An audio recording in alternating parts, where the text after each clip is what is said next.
हाथरस मामले को लेकर राज्य सरकार ने सुनवाई से पहले सुप्रीम कोर्ट में हलफनामा दायर किया। कहा निष्पक्ष जांच के लिए एसआईटी गठित करने के साथ ही सीबीआई को जांच सौंपने की भी सिफारिश की गई।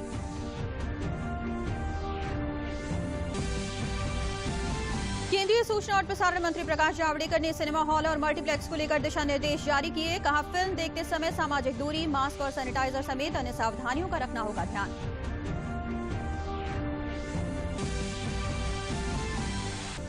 केंद्रीय स्वास्थ्य मंत्री डॉक्टर हर्षवर्धन ने आयुष मानक उपचार के दिशा निर्देश जारी किए। कोरोना वायरस से बचाव के लिए योग और आयुर्वेद के महत्व पर दिया जोर।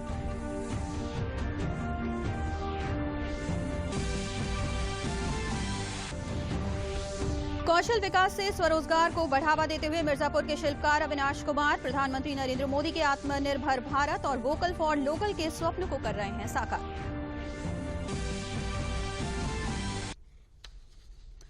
नमस्कार, मैं हूं मोनिका चौहान और अब समाचार विस्तार से। हाथरस मामले को लेकर प्रदेश सरकार ने सुनवाई से पहले ही सुप्रीम कोर्ट में हलफनामा दायर किया है। हलफनामे में प्रदेश सरकार ने कहा है कि मेडिकल रिपोर्ट्स में लड़की के साथ रेप होने जैसी कोई बात सामने नहीं आई है। हलफनामे में प्रदेश सरकार ने कहा है कि शव का आधी रात में अंतिम संस्कार करने की वजह कानून व्यवस्था बनाए रखना था। खुफिया एजेंसी की सूचना के मुताबिक मामले से जुड़ी दोनों जातियों के लोग घटना वाले गांव में जमा हो रहे थे। अगर सुबह तक शव वहीं रहता तो जातीय दंगे होने की पूरी आशंका थी। सरकार ने बताया है कि घर वालों की मौजूदगी में उसका अंतिम संस्कार किया गया है। इस मामले को लेकर आगे हिंसा न हो, लिहाजा घर वाले भी इसके लिए सहमत थे। पीड़िता का पोस्टमार्टम पहले ही सफदरगंज अस्पताल में हो चुका था, इसलिए साक्ष्यों से छेड़छाड़ के आरोप बिल्कुल गलत हैं। हलफनामे में प्रदेश सरकार ने कहा है कि कुछ राजनीतिक पार्टियों और मीडिया का एक हिस्सा हाथरस मामले को जातीय रंग देने में लगा हुआ है, लिहाजा सीबीआई जांच जारी रखने की इजाजत दी जाए। झूठ के पर्दाफाश के लिए कोर्ट सीबीआई जांच की निगरानी करे। निष्पक्ष जांच के लिए भी यूपी सरकार ने पहले एसआईटी गठित की थी और बाद में जांच सीबीआई को सौंपने की सिफारिश की है। केंद्रीय सूचना और प्रसारण मंत्री प्रकाश जावड़ेकर ने आज सिनेमा हॉल्स और मल्टीप्लेक्स को लेकर दिशा निर्देश जारी किए। उन्होंने बताया कि इन दिशा निर्देशों के अनुसार ऑडिटोरियम में एक समय में अधिकतम 50% लोगों को बैठने की अनुमति होगी। हॉल के अंदर बैठते समय उचित शारीरिक दूरी का पालन करना होगा। हाथ साफ करने और सैनिटाइजर की उचित व्यवस्था होगी। सभी लोगों को आरोग्य सेतु ऐप उपयोग करने की सलाह दी गई है। थर्मल स्क्रीनिंग की व्यवस्था, बिना लक्षण वाले लोगों को ही प्रवेश मिलेगा। टिकट खिड़की पर कतार में दूरी का पालन करने के लिए जमीन पर मार्किंग होनी चाहिए। स्वास्थ्य का निजी निरीक्षण और तबियत खराब होने पर सूचित करें। अलग अलग स्क्रीन के लिए अलग अलग शो टाइम हो और साथ ही कहा गया है कि डिजिटल भुगतान को बढ़ावा दिया जाएगा। टिकट खिड़की सहित अन्य स्थानों का नियमित निसंक्रमण और सफाई हो। टिकट खिड़कियों की पर्याप्त उपलब्धता हो। मध्यांतर के बीच लोगों के अनावश्यक घूमने पर रोक हो। दिन भर खुली रहेगी टिकट खिड़की। भीड़ से बचने के लिए एडवांस बुकिंग की व्यवस्था। थूकने पर पूर्ण प्रतिबंध। मास्क लगाने सहित अन्य जरूरी नियमों का पालन अनिवार्य। सिर्फ डिब्बाबंद खाने पीने की वस्तुओं की अनुमति। हॉल के अंदर नहीं होगी खाने पीने की डिलीवरी। खाने पीने की वस्तुओं की बिक्री के लिए पर्याप्त खिड़कियों की व्यवस्था। सिनेमा हॉल के कर्मचारियों के लिए मास्क, दस्ताने, पीपीई किट समेत अन्य वस्तुओं की पर्याप्त व्यवस्था। कॉन्टैक्ट ट्रेसिंग के लिए सभी दर्शकों का कॉन्टैक्ट नंबर लेना अनिवार्य होगा। कोविड-19 से संबंधित गलत व्यवहारों से सख्ती से निपटा जाए। हॉल के अंदर एसी का तापमान 24 से 30 डिग्री सेल्सियस के बीच हो। फिल्म शुरू होने के पहले, मध्यांतर और समाप्ति के समय मास्क पहनने, दूरी का पालन करने और हाथ की सफाई से संबंधित घोषणाएं होंगी।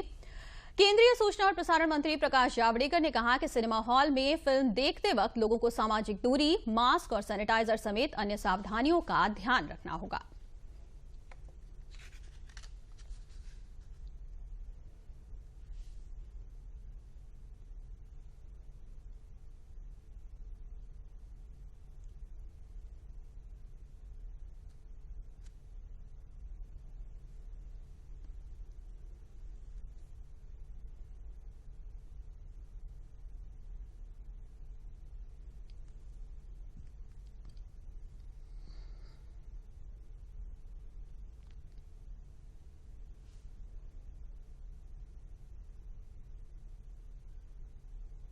%50 लोग अलाउड होंगे, यानी अगर 200 का स्क्रीन होगा तो 100 लोग आ सकेंगे। एक कुर्सी छोड़कर एक कुर्सी ऐसी बैठने की व्यवस्था होगी। पूरी मास्क लगाना होगा, उसके साथ सुरक्षित दूरी, मास्क और सैनिटाइजर इसका उपयोग बाध्यकारी है।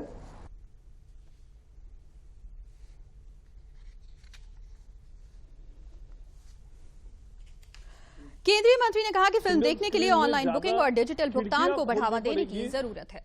के लिए और सभी जगह ऑनलाइन टिकट बुकिंग को एनकरेज किया जाएगा। स्टाफ का प्रोटेक्ट होगा, पैक्ड फूड मिलेगा और टेम्परेचर भी सबसे मुख्य है कि हवा का सर्कुलेशन चालू रहे, ये सुनिश्चित करना होगा।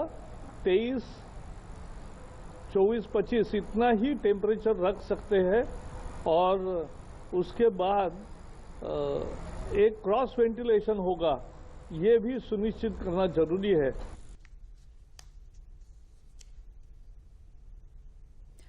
केंद्रीय स्वास्थ्य मंत्री डॉक्टर हर्षवर्धन ने आज आयुष मानक उपचार दिशा निर्देश की वीडियो कॉन्फ्रेंसिंग के जरिए जारी किया है। इस दिशा निर्देश में कोरोना वायरस से बचाव के लिए योग और आयुर्वेद संबंधी विवरण दिया गया है।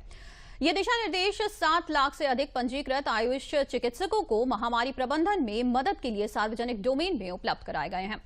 आयुर्वेद के महत्व पर जोर देते हुए केंद्रीय मंत्री ने कहा कि विभिन्न रोगों के इलाज में आयुर्वेद भारतीय संस्कृति का एक अनिवार्य हिस्सा रहा है। मॉडर्न सिस्टम ऑफ मेडिसिन, उसकी अपनी ताकत है।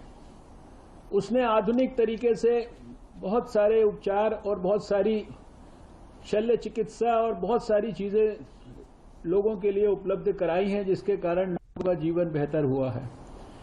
लेकिन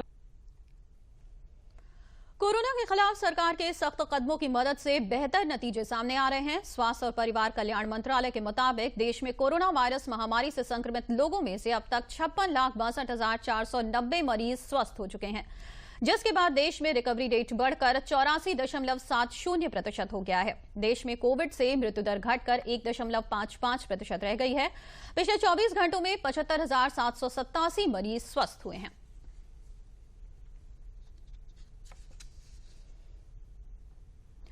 और बात अब अपनी सुरक्षा की, कोविड-19 से बचाव की और डीडी न्यूज की खास मुहिम मास्क अप इंडिया की। देखते हैं क्या है ये पहल। वैश्विक महामारी कोविड-19, जिसका कहर संपूर्ण मानव जाति को अपनी आगोश में ले चुका है। टीका या दवाई उपलब्ध होने तक महामारी के खिलाफ मानवता की जंग जारी है। ऐसे में सबसे जरूरी है सावधानी और बचाव। फेस मास्क कोरोना से रोकथाम का सबसे प्रभावी उपाय साबित हुआ है। विश्व स्वास्थ्य संगठन और विशेषज्ञों की शोध का भी यही निष्कर्ष है कि मास्क से मुंह और नाक को अच्छी तरह ढककर कोरोना संक्रमण को कम किया जा सकता है। कोरोना संक्रमण से बचाव के लिए मास्क पहनने के साथ ही जरूरी है मास्क को सही तरीके से पहनना। बहुत से लोग मास्क से नाक और मुंह को सही तरीके से नहीं ढकते हैं, जिससे संक्रमण का खतरा बना रहता है। बिना मास्क या फेस कवर के घर से बाहर निकलने की अभी कल्पना करना भी सही नहीं है। जुड़िए डीडी न्यूज की खास मुहिम मास्क अप इंडिया के साथ। मास्क पहने और अपने मुंह और नाक को अच्छी तरह ढके। अपने परिवार के सदस्यों और दोस्तों को मास्क पहनने के लिए कहें। Mask up India, mask up India. DD news के माध्यम से सबको बताना है, कोरोना को हराना है, मास्क जरूर लगाना है। Mask up India, mask up India, mask up India.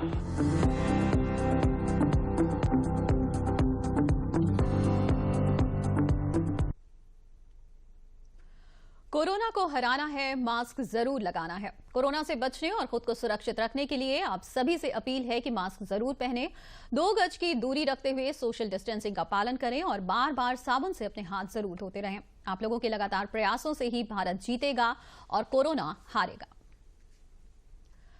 वैश्विक महामारी कोरोना संक्रमण से निपटने के लिए केंद्र और प्रदेश सरकार द्वारा लगातार युद्ध स्तर पर कार्य किए जा रहे हैं, जिसके चलते मृत्यु दर में कमी आने के साथ ही लोगों के स्वस्थ होने की दर भी बढ़ रही है। कोरोना संक्रमण से बचाव के लिए जन जागरूकता के साथ ही संक्रमण को रोकने के लिए जन सहभागिता की जरूरत है।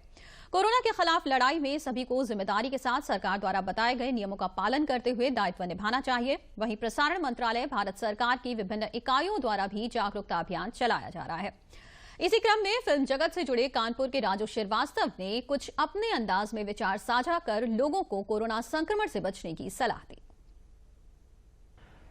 कोरोना का विषय कॉमेडी का विषय नहीं है, इस पे कोई जोक नहीं हो सकता। वो सीरियस मैटर है। डे बाय डे सिचुएशन बहुत डेंजर होती जा रही है, अभी भी कंट्रोल में है। हम लोगों को बहुत होशियारी से और बहुत सेफ होके चलना पड़ेगा, नहीं तो सोच के देखो, अगर ये विस्फोटक हो गया तो सोचिए, आप सड़क पे जा रहे हैं, अचानक आपके सामने कोई गिर पड़ा, लेट गया, ऑटो रिक्शा से कोई लटक गया, मॉल में खड़े खड़े कोई गिर गया, क्या होगा? उस समय आप क्या कर पाएंगे? लेकिन ये कोरोना एक चीज अच्छी करके जा रहा है, हैंड वॉश की आदत, हाथ धोने की आदत। भाई हाथ धोएंगे तो फूड पॉइजनिंग से भी बचेंगे। और अब किसी को सर्दी जुकाम या खांसी या बुखार होगा तो डॉक्टर के पास जाएगा। कोरोना छोड़ो, कोरोना नहीं भी है तो अगर कोई और बीमारी उसके अंदर पनप रही है तो उसका इलाज जल्दी हो जाएगा। तो कोरोना ये सिखा के जा रहा है कि साफ सफाई हमें रखनी चाहिए। मोदी जी 6 साल से चिल्ला रहे हैं, स्वच्छता रखो, स्वच्छ भारत अभियान, स्वच्छ भारत अभियान।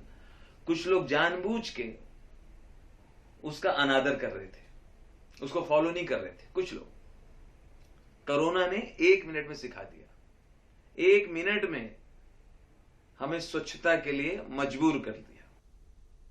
कौशल विकास से स्वरोजगार को बढ़ावा देने में मिर्जापुर के शिल्पकार अविनाश कुमार मौर्य ने उल्लेखनीय भूमिका निभाई है। वो रोजगार के लिए पंक्चर जोड़ने को मजबूर थे, लेकिन अब वो कौशल विकास के माध्यम से प्रशिक्षण प्राप्त कर बलुआ पत्थरों में जान डाल रहे हैं और मूर्तियां गढ़ रहे हैं। अविनाश ने अपनी माटी से जुड़े हुए बलुआ पत्थरों को ही लॉकडाउन में तराश कर स्वरोजगार का माध्यम बनाया है। इस कार्य में उनके साथ कई और लोग भी लगकर रोजगार पा रहे हैं। अविनाश कुमार ने भारत सरकार के प्रतीक चिन्ह, अशोक स्तंभ और महात्मा बुद्ध की विशाल प्रतिमाएं बलुआ पत्थरों से बनाई हैं, जो क्षेत्र में बहुत लोकप्रिय हुई हैं। शिल्पकार अविनाश प्रधानमंत्री नरेंद्र मोदी के आत्मनिर्भर भारत और वोकल फॉर लोकल के स्वप्न को साकार कर रहे हैं और वो क्षेत्र के युवाओं के लिए हुनर से रोजगार की ओर बढ़ने के लिए प्रेरणा का स्रोत बने हैं। सर, हम तो हर आवश्यकता अनुसार मूर्तियाँ बनाते हैं और इसका हमने डिग्री भी लिया है, BFA किया है और MFA भी किया है मूर्ति कला से। और पूरे मध्य प्रदेश में मूर्ति कला के टॉपर भी रहे 2018 के बैच में। और यहाँ के पत्थर की जो खासियत है सर, मौर्य काल से में लाल बलुआ पत्थर का सबसे ज़्यादा यूज हुआ था। इस पत्थर का ये खासियत है कि चाहे पानी में हो चाहे धूप में हो, इसकी चमक जो रहती है हमेशा बरकरार रहती है। ये पानी से या धूप से काम नहीं होता है। और इसमें जो मूर्तियाँ बनती हैं वो काफ़ी सुंदर दिखने में लगती हैं, अट्रैक्टिव। पूर्व केंद्रीय मंत्री मेनका संजय गांधी ने सुल्तानपुर के लंबुआ में अत्याधुनिक सुविधाओं से लैस डाकघर का लोकार्पण किया। उन्होंने समारोह में कहा कि इस डाकघर में हर तरह की सुविधा प्रदान की जाएगी। पत्रकारों से बातचीत में श्रीमती मेनका गांधी ने कहा कि डाककर्मियों ने लॉकडाउन के दौरान अपनी जान जोखिम में डालकर जनता की बेहतरीन सेवा की है।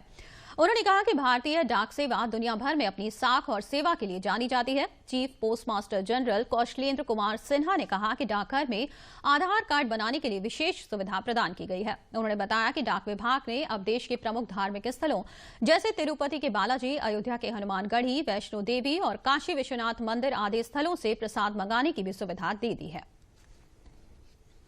ऐसी छोटी जगह में एक बड़ी सौगात देनी थी। मैंने ये भी मांग की है कि आइंदा हमको करौंदी कला में भी एक ऐसे ही बना दें, और उन्हें बहुत ही सुंदर ही और बहुत उपयोगी जगह बनाई। इस कोविड के समय में जितना सेवा पोस्ट ऑफिस ने किया शायद ही किसी ने किया होगा। ये अपनी जान को जोखिम में लगा करके गांव-गांव में उन्होंने हर चीज़ पहुंचाई। और मुझे गर्व से ये कहना पड़ता है कि हिंदुस्तान का जो पोस्टल सर्विस है वो शायद दुनिया में अच्छों में से अच्छा माना जाता है। बस इतना ही मुझे। केंद्रीय राज्य मंत्री साध्वी निरंजन ज्योति ने झांसी विकास भवन में किसान बिल को किसान हित में बताया, उसे किसानों के लिए लाभकारी बताया है। इस मौके पर केंद्रीय मंत्री ने झांसी के विकास भवन और बुंदेलखंड डिग्री कॉलेज में वृक्षारोपण किया। पत्रकारों से वार्ता करते हुए साध्वी निरंजन ने किसान बिल पर कहा कि मंडियां खत्म नहीं होंगी और मंडियों को सरकार ने ई मंडी से जोड़ने का काम किया है। हाथरस मामले पर उन्होंने कहा कि मुख्यमंत्री स्वयं उस पर निगाह रखे हुए हैं और एसआईटी गठित कर इसकी जांच भी कराई जा रही है। इसके साथ ही सीबीआई जांच कराने की भी सिफारिश की गई है। देखिए, ना मंडी खत्म होगी और हमारी सरकार ने ई मंडी से जोड़ने का और काम किया है। ना कोई मंडी खत्म होगी, ना कोई किसान की एमएसपी खत्म होगी। हाँ, खत्म कुछ हो रहा है तो उनकी जमीन खिसक रही है। जब सी गरीब को उसके पास राशन कार्ड है, हम राशन दे रहे हैं, गैस सिलेंडर उसको गैस चूल्हा दे रहे हैं, उसी को 500 रुपया दे रहे हैं। यदि उसके पास एक बिस्वा भी खेती है, 1 बीघा भी खेती है, उसको हम खाते में पैसा दे रहे हैं, हम दे रहे हैं। अब नजरिया अलग है। टेबल में गिलास आधा भरा रखा है, खाली तो नहीं है ना। बाराबंकी जिले में कृषि यंत्र प्रदर्शनी का आयोजन किया गया। प्रदर्शनी में बतौर मुख्य अतिथि प्रदेश के कृषि मंत्री सूर्य प्रताप शाही ने मोदी सरकार द्वारा हाल ही में लागू किए गए कृषि सुधार कानून की सराहना करते हुए इसे ऐतिहासिक निर्णय बताया। कृषि मंत्री ने कहा कि कृषि सुधार कानून लागू होने से देश के किसान अपनी फसल की बिक्री देश भर में कहीं भी करने में स्वतंत्र होंगे। इससे खेती की विविधता बढ़ेगी और जोखिम भी कम होगा। उन्होंने कहा कि किसानों को फसल उत्पादन का उचित मूल्य प्राप्त होने के साथ ही अधिक लाभ भी मिलेगा। किसान अपना उत्पाद खेत से ही बेच सकता है और कृषि सुधारों से उत्पादकों और उपभोक्ताओं दोनों को बिचौलियों से मुक्ति मिलेगी। बाराबंकी जिले के प्रगतिशील किसानों ने भी केंद्र सरकार द्वारा पारित बिल की सराहना की है। देखिए, वो तो जो उनको तो एक कृषि बिल की समझ नहीं है। अपनी सरकार के बिल को तो उन्होंने नासमझी में फाड़ करके फेंक दिया था और अभी भी उसी तरीके से समझ रहे हैं। तो ये अब यूपीए का शासन नहीं है, ये एनडीए का शासन है, जिसने बहुत सोच समझ करके किसानों के को उनकी जो समस्याएं थी उनसे निजात निकालने के लिए, और जो प्रधानमंत्री मोदी जी ने किसानों की आमदनी का लक्ष्य रखा है कि 2022 तक दुगुना किया जाए, उसके लिए ये तीनों बिल नितांत आवश्यक रहे हैं, जिसके माध्यम से बाजार को का सुधार करके एक देश एक बाजार करके किसानों को के बीच से बिचौलियों, आढ़तियों और जो कमीशन एजेंट थे, इन्हें उनको निकाल करके बाहर कर दिया जाए, क्योंकि पंजाब का सारा सिस्टम कमीशन एजेंट और आढ़तियों के माध्यम से चलता है और दलालों के और लाइसेंस कोटा परमिट की राजनीति कांग्रेस पार्टी करती रही है। इसके माध्यम से सारे लाइसेंस खत्म हो गए हैं। हमारे देश की केंद्र की सरकार ने जो कृषि बिल पास किए हैं, वो बिल हमारे सभी किसान भाइयों के लिए बहुत लाभदायक है। हम अपनी फसल को देश के किसी भी कोने में ले जाकर बेच सकते हैं और अपने मूल्य पर उनका अपना मूल्य स्वयं निर्धारण कर सकते हैं। इससे हम किसानों को बहुत फायदा होगा। देश में करीब 70 साल बाद एक ऐसी सरकार आई है जिसने कृषि नीति को बदला है और अब किसान अपनी आर्थिक उन्नति करेंगे। इससे हम लोगों को बहुत लाभ होगा। वर्तमान सरकार की जो हमारी भारत सरकार है, वो किसानों के हित में जो 2 विधेयक पारित हुए हैं, बहुत महत्वपूर्ण, किसानों के लिए बहुत ही हितैषी हैं। इससे निश्चित तौर पर किसानों को अपने उत्पाद को स्वतंत्रता रहेगी कि किसी भी मंडी या देश के किसी या अन्य राज्यों में बेचने के लिए जाने में कोई दिक्कत नहीं होगी। निःशुल्क है कि अपने किसी उत्पाद को कहीं किसी भी मंडी में वो ले जाकर स्वतंत्रता से बेच सकता है। लखनऊ के वरिष्ठ सांस्कृतिक कर्मी और प्रकाश एवं ध्वनि कार्यक्रम विधा के प्रणेता बिलाल जाफरी का रविवार को मुंबई में निधन हो गया। वो 85 वर्ष के थे। स्वर्गीय जाफरी 1986 में आकाशवाणी लखनऊ और 1988 में दूरदर्शन केंद्र लखनऊ के निदेशक भी बने थे। श्री जाफरी पहली बार 1969 में ध्वनि और प्रकाश कार्यक्रम लेकर आए। उनके प्रसिद्ध ध्वनि और प्रकाश कार्यक्रम बढ़ते कदम की 158 शो की प्रस्तुतियां हुई और इसका प्रदर्शन लखनऊ की ऐतिहासिक इमारत रेजिडेंसी में भी किया गया था। उनका पार्थिव शरीर मुंबई से लखनऊ उनके आवास लाया गया और बाद में उनके पार्थिव शरीर को रायबरेली में अंतिम संस्कार के लिए ले जाया जाएगा। मथुरा पुलिस ने अशांति फैलाने के आरोप में पॉपुलर फ्रंट ऑफ इंडिया और उनके सह संगठन कैंपस फ्रंट ऑफ इंडिया से जुड़े 4 लोगों को गिरफ्तार किया है। वो दिल्ली से हाथरस जा रहे थे। मथुरा में टोल प्लाजा पर वाहनों की चेकिंग के दौरान उन्हें पकड़ा गया। एडीजी कानून व्यवस्था प्रशांत कुमार के अनुसार ऐसी सूचना प्राप्त हुई थी कि कुछ संदिग्ध व्यक्ति दिल्ली से हाथरस की तरफ जा रहे हैं, जिस पर सोमवार को मथुरा के मान टोल प्लाजा पर संदिग्ध वाहनों की चेकिंग की जा रही थी। इस दौरान एक स्विफ्ट डिजायर कार को रोका गया। कार में 4 लोग सवार थे। कार सवारों की गतिविधियां संदिग्ध प्रतीत होने पर उन्हें रोका गया और हिरासत में लेकर पूछताछ की गई। गिरफ्तार किए गए संदिग्ध लोग मुजफ्फरनगर, बहराइच, रामपुर और मल्लपुरम केरल के निवासी हैं। गिरफ्तार अभियुक्तों के कब्जे से मोबाइल, लैपटॉप और शांति व्यवस्था पर प्रतिकूल प्रभाव डालने वाला संदिग्ध साहित्य बरामद हुआ। थक कर वो बैठ जाते हैं जिनकी कोशिशें नाकाम होती हैं। मेहनत करने वालों की हर राह आसान होती है। इन पंक्तियों को चरितार्थ कन्नौज जिले के जलालाबाद में रहने वाले 14 वर्षीय गोपाल दीक्षित ने कर दिखाया है। एक हादसे में दोनों हाथ गंवाने के बाद गोपाल ने हार नहीं मानी। अपने दोनों पैरों को हाथ बनाकर पढ़ाई को जारी रखा। कड़ी मेहनत से उन्होंने पैरों से लिखने में महारत हासिल कर ली। गोपाल अपने पैरों की मदद से अंग्रेजी, हिंदी और संस्कृत लिख लेते हैं। गोपाल को पेंटिंग का भी जबरदस्त शौक है। वो पैरों से पेंटिंग भी बना लेते हैं, जिसको देखकर लोग अचरज में पड़ जाते हैं। वो पैरों की मदद से कुछ ही समय में बेहतरीन तस्वीर कागज पर उतार देते हैं। गोपाल ने दर्जनों पेंटिंग बनाई हैं। बेहतरीन पेंटिंग बनाने पर स्कूल में कई पुरस्कार भी मिले हैं।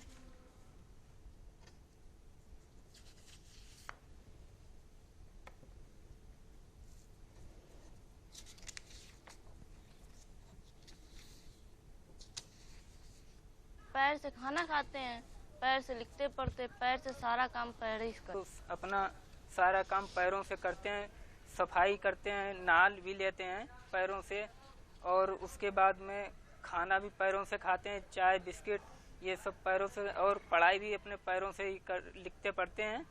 और आगे चलकर ये सरकारी नौकरी की इच्छा करते हैं कि मास्टरी या कंप्यूटर विभाग में कोई अच्छी नौकरी मिल जाए। और उसके बाद मैं अपने सारे दिव्यांगों से यही कामना करता हूं कि अपना दिल छोटा मत करें, हौसला रखें और आगे चलकर आगे अपनी इच्छाओं को पूरा करें। शहर से गांव तक घूम रहे दुधारू पशुओं और गौ आश्रय स्थलों में रह रहे गौवंशियों को अब स्वयं सहायता समूहों का साथ मिलना शुरू हो गया है। जिला प्रशासन ने एक नई पहल करते हुए स्वयं सहायता समूहों को सहभागिता योजना से जोड़ा है। इस प्रयोग से न सिर्फ गौवंश को बेहतर देखभाल मिलेगी, बल्कि गोधन के सहारे समूह की महिलाएं दुग्ध उत्पादन कर आर्थिक रूप से मजबूत हो पाएंगी और उन्हें समृद्धि की छांव मिलेगी। मुख्यमंत्री सहभागिता योजना हर किसी के लिए है, लेकिन अब इसका बड़ा फायदा समूह की महिलाएं उठा रही हैं। जिले की 18 गौशालाओं में मुख्यमंत्री सहभागिता योजना के तहत समूह की महिलाओं को गाय प्रदान की गई।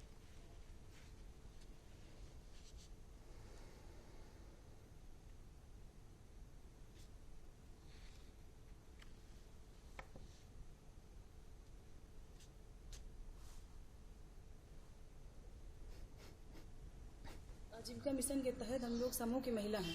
समूह के सदस्य समूह की महिलाओं को गौशाला से गाय दिलाई जा रही हैं, ताकि महिलाएं स्वयं मजबूत हो सकें और दूसरों की भी मजबूत कर सकें। क्योंकि गाय अगर रहेगी तो हम गाय का भी अगर अच्छे से चारा दाना खिलाएंगे तो दूध अच्छा देगी और हम दूध भी अपने परिवार को खिला सकें और बेच के आमदनी बढ़ा सकते हैं। इससे कोशिश है सरकार की महिलाएं मजबूत हो, किसी से निर्भर ना रहें और अपना स्वयं का बिजनेस करें, धंधा, बेरोजगार हैं, स्वयं खेती करें, स्वयं गौ पालन करें, कुछ भी करके महिलाएं स्वयं आगे बढ़ें और स्वयं महिलाएं आगे बढ़ी हैं, मजबूत हैं।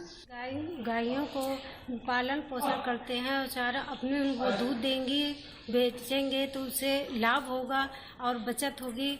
स्वयं सहायता समूह की दीदियों को गाय वितरण हुआ। हमारे सरकार की ये मंशा थी, जो हमारी गरीब महिलाएं हैं, घर में बैठी हैं, खाली हैं, इस समय कोरोना महामारी में बाहर भी नहीं निकल पा रहे हैं, जो बाहर थे उनके पति हमारे वो घर में आ गए हैं, तो इससे जो गाय वितरण हो जाएंगी, जो गाय है उनका वितरण किया जा रहा है, जिसके माध्यम से महिलाएं ले जाएंगी और ले जाने के बाद गाय को खिलाएंगे, जिसमें से हमारा भी पालन पोषण होगा और हमारे साथ साथ गाय का आधा कुछ दूध बेच के अपने परिवार का भी पालन पोषण करेंगे।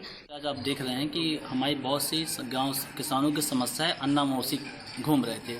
सरकार ने उनको गौशाला दी, एक संरक्षण दिया। इसी के तहत उन गायों का और अच्छा भरण पोषण हो सके, इसी के लिए इन्होंने स्वयं सहायता समूह के लोगों को जोड़ा, ताकि वो दीदियाँ हमारी जो स्वयं सहायता समूह से जुड़ी हुई हैं, वो एक गाय को अपने घर ले जाए, उनका भरण पोषण करे और उससे जो भी दूध से आय होगी उससे आजीविका बढ़ा सकती हैं। सीडीओ सत्यप्रकाश ने कहा कि महिलाएं इस योजना का लाभ उठाकर न सिर्फ समूह को मजबूत बना सकती हैं, बल्कि वो आर्थिक रूप से सबल होकर आत्मनिर्भर बन सकेंगी। सरकार द्वारा 900 रुपए गाय पालन के लिए पालक के खाते पर दिए जाते हैं। जनपद में 68 स्वयं सहायता समूह की 122 महिलाओं ने एक गाय प्राप्त की और गायों की सेवा का संकल्प लिया है। समूह की महिलाएं भी गौशालाओं से गाय प्राप्त करके खुश हैं। महिलाओं को उम्मीद है कि गौपालन करके वो गायों का दूध बेचकर अपनी आमदनी बढ़ा सकेंगी।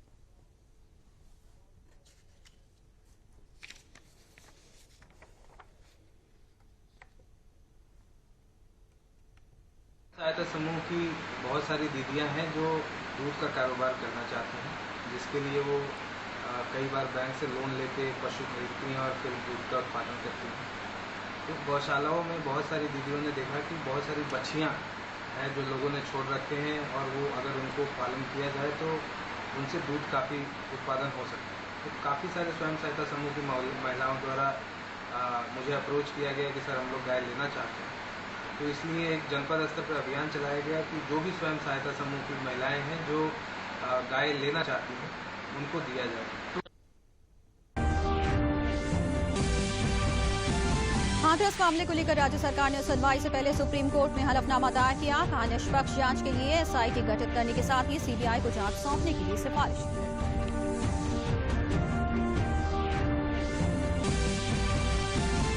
केंद्रीय सूचना और प्रसारण मंत्री प्रकाश जावड़ेकर ने सिनेमा हॉल और मल्टीप्लेक्स को लेकर दिशा निर्देश जारी किए। कहा फिल्म देखते समय सामाजिक दूरी, मास्क और सैनिटाइजर समेत अन्य सावधानियों का रखना होगा ध्यान।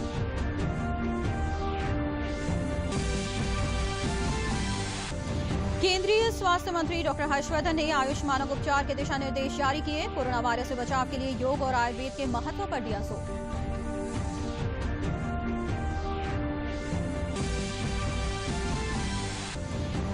और कौशल विकास से स्वरोजगार को बढ़ावा देते हुए मिर्जापुर के शिल्पकार अविनाश कुमार प्रधानमंत्री नरेंद्र मोदी के आत्मनिर्भर भारत और वोकल फॉर लोकल के स्वप्न को कर रहे हैं साकार।